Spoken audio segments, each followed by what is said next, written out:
I don't think it's too far to say that what has evolved here, genetics have played a role, is a bunch of truly predatory fish-eating trout. You see fish here and you know that's a predator.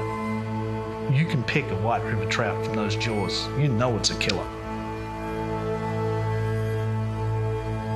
We have sculpins here that are 5 and 6 inches long. So you don't throw a size 10 woolly bugger, not on the big water.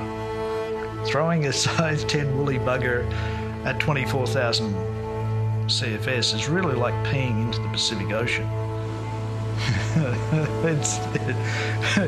You don't have a lot of confidence you're going to change things much. So we're using legitimately 6 to 8 inch flies. And you'll know if you get one between the shoulder blades or the back of your head. And we've all worn one at a time or two. But that's what makes this game fun.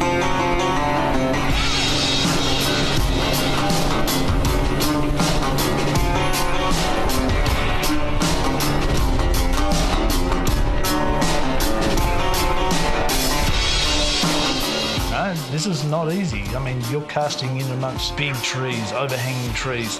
When that water's up, you might have 3-foot gap that you're trying to punch an 8-inch fly and a heavy sinking line. And you're trying to put it in there to get it back to that ledge. Because that ambush point where these fish set up in that high flow is critical. You can be 2 foot short all day and you're on a bloody expensive float, right? You're just on a boat ride.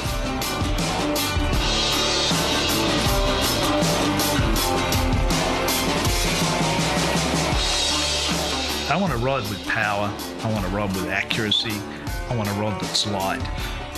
I don't have time or bigger fly boxes to keep putting flies in trees all the time and going and retrieving.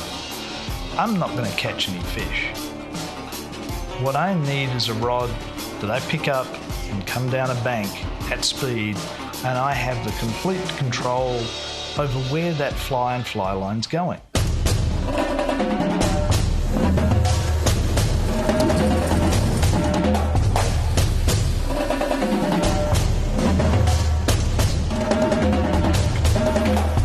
For Steve's application, being able to pick up line, be able to store that energy in the rod, loading deep down into the handle is paramount in that fishery. This rod gives Steve the ability to do that based on not only the fibers we're using, but the taper of the blank that we're developing. It's a combination between great materials that are very, very responsive, but also a taper design that applies the load in the rod in the right places. R8 technology allowed us to create power in a rod in places down the length of the blank that are important for presenting bigger flies, bigger lines, or casting a longer line.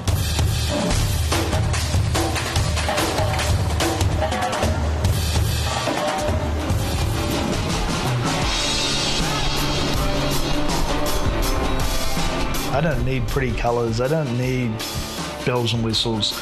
Because no, it's not a billiard table.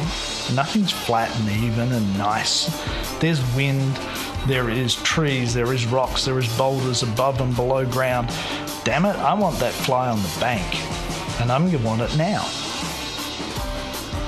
A rod that gives me complete control over where I put that fly now is what I want, and it's what I've got.